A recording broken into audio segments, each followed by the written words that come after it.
அப்போஸ்தலருடைய நடபடிகள் 19ஆம் அதிகாரம். அப்பல்லோ என்பவன் கொரிந்து பட்டணத்திலே இருக்கையில், பவுல் மேடான தேசங்கள் வழியாய் போய் எபேசுவுக்கு வந்தான்.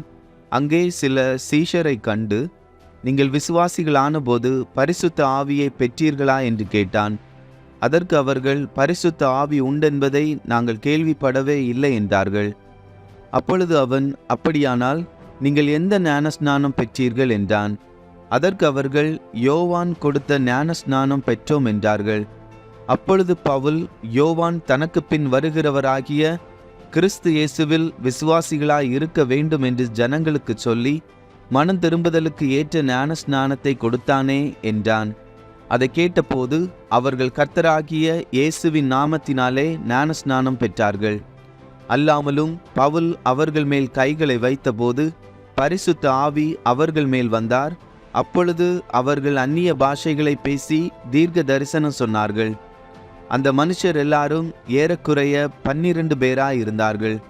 பின்பு பவுல் ஜெப ஆலயத்தில் பிரவேசித்து தைரியமாய் பிரசங்கித்து 3 மாதமளவும் தேவனுடைய ராஜ்யத்துக்கு அடுத்தவைகளை குறித்து சம்பாஷணை பண்ணி புத்தி சொல்லி கொண்டு வந்தான். சிலர் கடினப்பட்டு அவிசுவாசிகளாகி கூட்டத்திற்கு முன்பாக இந்த மார்க்கத்தை நிந்தித்த போது அவன் அவர்களை விட்டு விலகி சீஷரை அவர்களிலிருந்து பிரித்து கொண்டு திறனு என்னும் ஒருவனுடைய வித்தியாசாலையிலே அனுதினமும் சம்பாஷித்து கொண்டு வந்தான். 2 வருஷ காலம் இப்படி நடந்ததினாலே ஆசியாவில் குடியிருந்த யூதரும் கிரேக்கருமாகிய எல்லாரும் கர்த்தராகிய இயேசுவின் வசனத்தை கேட்டார்கள். பவுலின் கைகளினாலே தேவன் விசேஷித்த அற்புதங்களை செய்தருளினார்.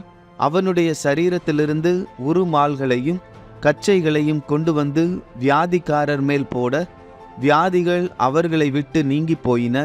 பொல்லாத ஆவிகளும் அவர்களை விட்டு புறப்பட்டன. அப்பொழுது தேசாந்தரிகளாய் திரிகிற மந்திரவாதிகளாகிய யூதரில் சிலர் பொல்லாத ஆவிகள் பிடித்திருந்தவர்கள் மேல் கர்த்தராகிய இயேசுவின் நாமத்தை சொல்ல துணிந்து, பவுல் பிரசங்கிக்கிற இயேசுவின் பேரில் ஆணையிட்டு உங்களுக்கு கட்டளையிடுகிறோம் என்றார்கள். பிரதான ஆசாரியன் ஆகிய ஸ்கேவா என்னும் ஒரு யூதனுடைய குமாரர் 7 பேர் இப்படி செய்தார்கள். பொல்லாத ஆவி அவர்களை நோக்கி, இயேசுவை அறிவேன், பவுலையும் அறிவேன், நீங்கள் யார் என்று சொல்லி பொல்லாத ஆவியையுடைய மனுஷன் அவர்கள் மேல் பாய்ந்து பலாத்காரம் பண்ணி அவர்களை மேற்கொள்ள அவர்கள் நிர்வாணிகளும் காயப்பட்டவர்களுமாகி அந்த வீட்டை விட்டு ஓடிப்போனார்கள். இது எபேசுவிலே குடியிருந்த யூதர் கிரேக்கர் அனைவருக்கும் தெரிய வந்தபோது அவர்கள் எல்லாரும் பயமடைந்தார்கள். கர்த்தராகிய இயேசுவின் நாமம் மகிமைப்பட்டது. விசுவாசித்தவர்களில் அநேகர் வந்து தங்கள் செய்கைகளை வெளிப்படுத்தி அறிக்கையிட்டார்கள். மாய வித்தைக்காரராய் இருந்தவர்களில் அநேகர் தங்கள் புஸ்தகங்களை கொண்டு வந்து எல்லாருக்கும் முன்பாக சுட்டெரித்தார்கள்.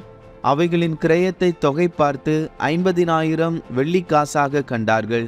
இவ்வளவு பலமாய் கர்த்தருடைய வசனம் விருத்தியடைந்து மேற்கொண்டது.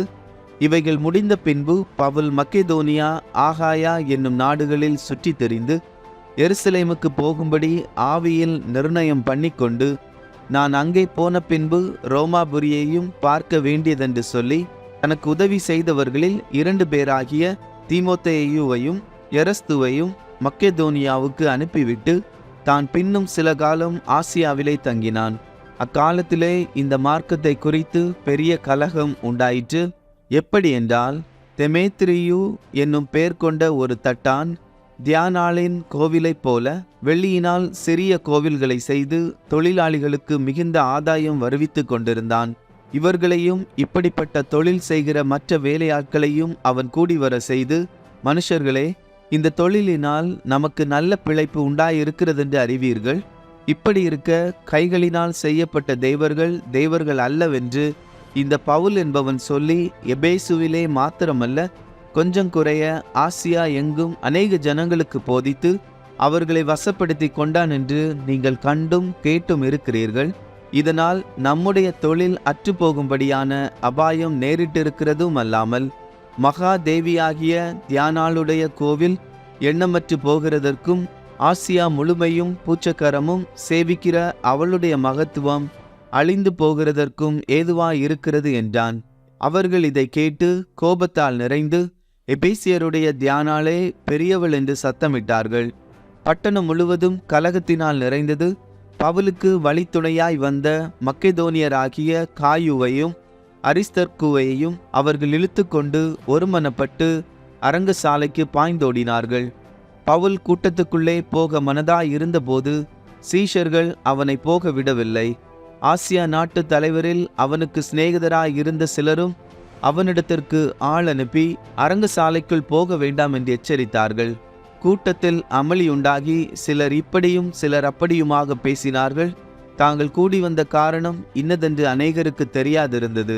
அப்பொழுது யூதர்கள் அலெக்சந்தர் என்பவனை முன்னிற்க தள்ளுகையில் கூட்டத்திலே சிலர் அவனை முன்னே இழுத்துவிட்டார்கள்.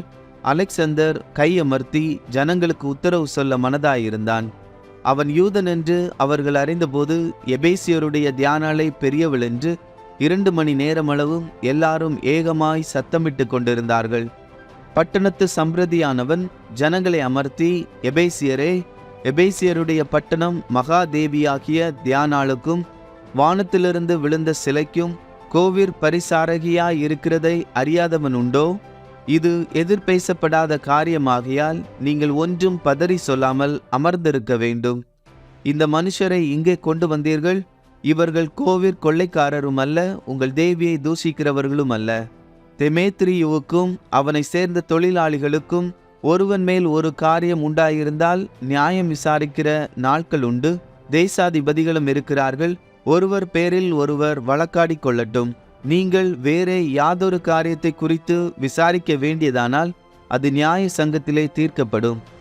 இன்றைக்கு உண்டான கலகத்தை குறித்து நாம் உத்தரவு சொல்லுகிறதற்கு ஏதுவில்லாதபடியால் இந்த கலகத்தை குறித்து நாங்கள் விசாரிக்கப்படும் போது குற்றவாளிகளாகிறதற்கு ஏதுவாய் இருப்போமே என்று சொல்லி பின்பு கூட்டத்தை அனுப்பிவிட்டான்.